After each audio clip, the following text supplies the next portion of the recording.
Hayat qapısını açmadıqca arzular döyür. Ürəyin aşam arzuya xoş gəlmirsən deyir.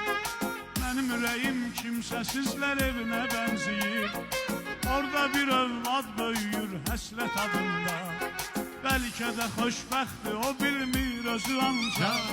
Nə boyda bir yük daşıyır qismət adında. Hər şey özündən küsüb incisə də ona bu həyatıyla barışmaq qalır. Zaman tez keçib illər dəyişsə də o isə heç dəyişməyib uşaq qalır. Gecədir yenə yatıb büsbütün aləm, mənsə onun yanındayam xəyalım. Gecədir yenə yatıb büsbütün aləm, mənsə onun yanındayam xəyalım. Niyə bu xəyal həqiqət olmur, içimdə fəryad edir ağlar. Niyə bu xəyal